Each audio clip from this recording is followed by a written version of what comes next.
Welcome to the MUFG Global Markets FX Week Ahead podcast with Derek Halpenny, Head of Research, Global Markets EMEA and International Securities.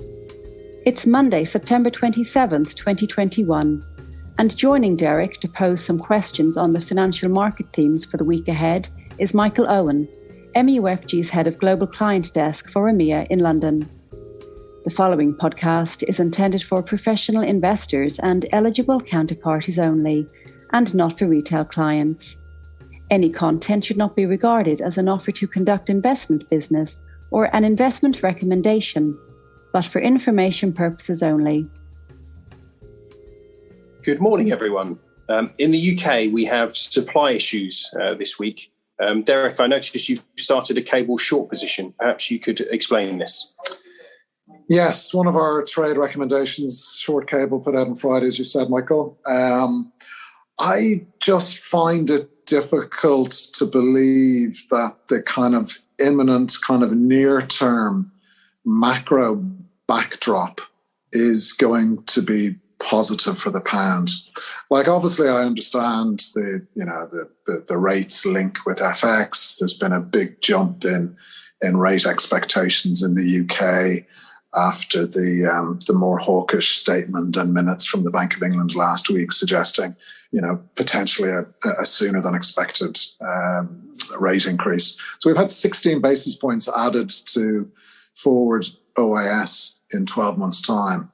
There's now, I've seen a lot of banks shifting their rate hike timing to February.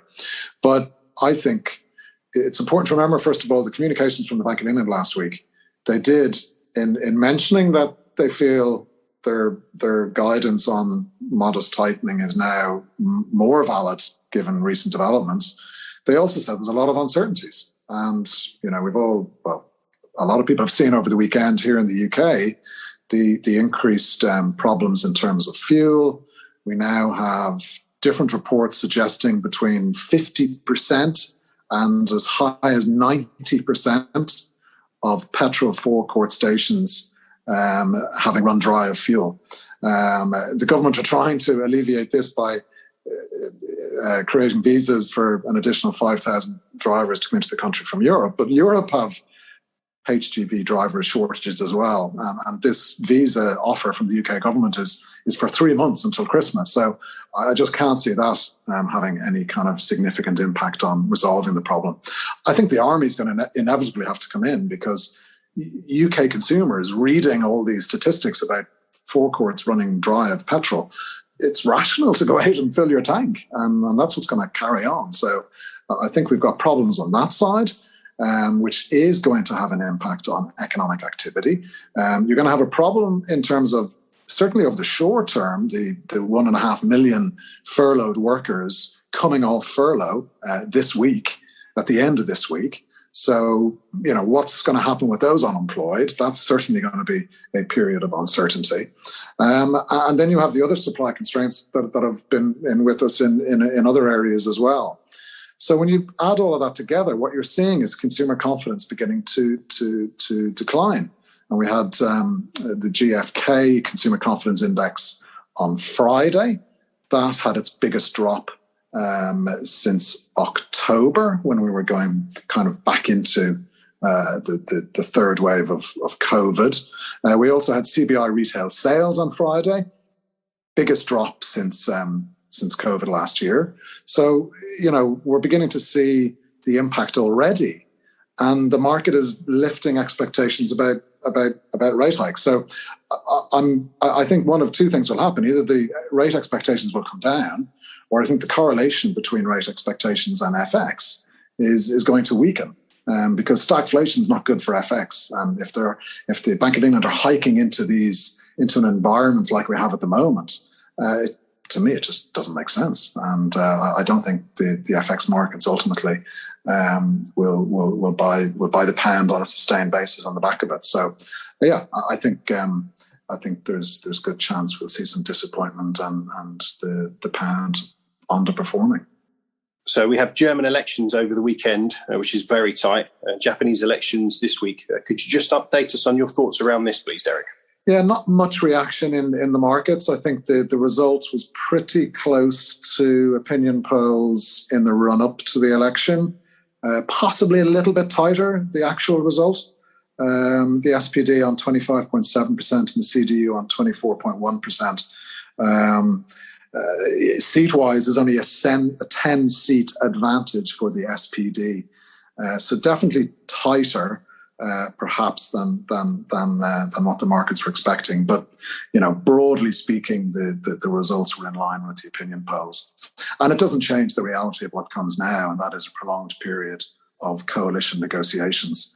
The markets are fully aware of what happened in recent elections. 171 days was the period of coalition negotiations for the CDU and the SPD in 2017. 2013, it took 86 days to reach an agreement.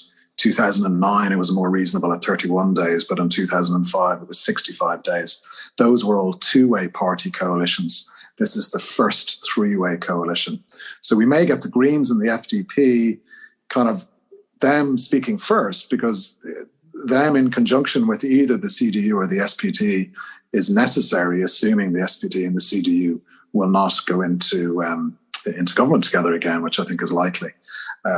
What is clear, though, from public opinion is that Olaf Scholz is the clear favourite in terms of being Chancellor.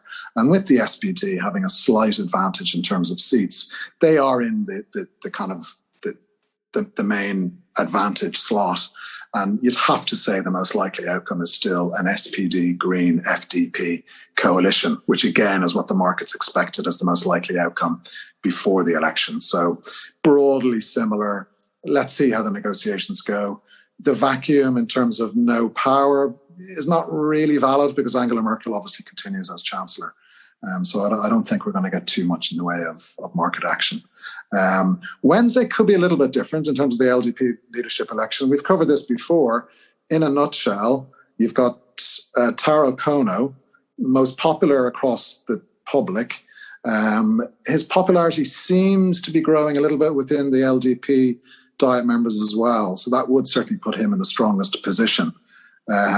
He is more conservative, perhaps, more questioning of the BOJ's monetary policy stance, and there would be some expectations of a pull away from the current framework. Not immediately, but over time.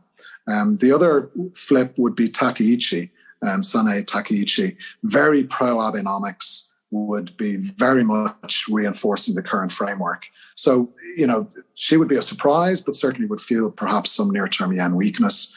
If Kono wins, more towards yen strength and a move away from Abenomics.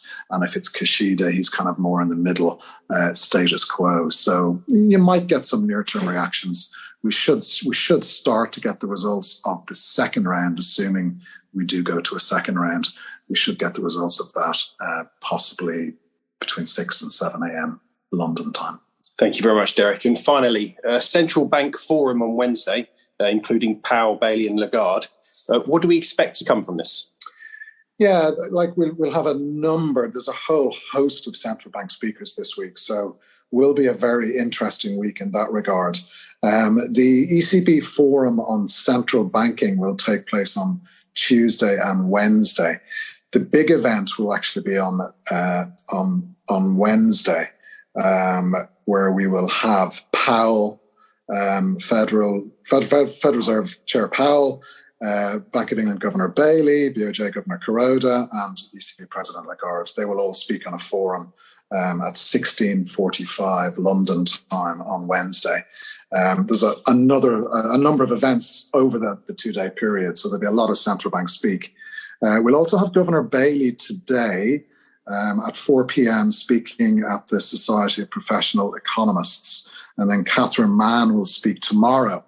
And I highlight those speakers as well, because obviously, given what we spoke about earlier in terms of the pound and the shift in expectations of a sooner rate hike, possibility there for some tweaking of that, maybe a bit more emphasis on the uncertainties that lie immediately ahead of us.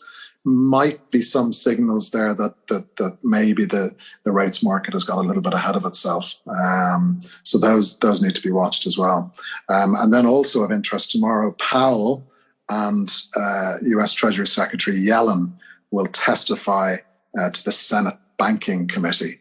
And obviously with the deadline on the debt ceiling and the potential for a government shutdown, all of that is still in play, and that's going to come back into focus as this week unfolds, given the uncertainties will really become a lot more pronounced during the month of October. So something to watch there as well. Thank you very much, Derek. Thanks, Michael.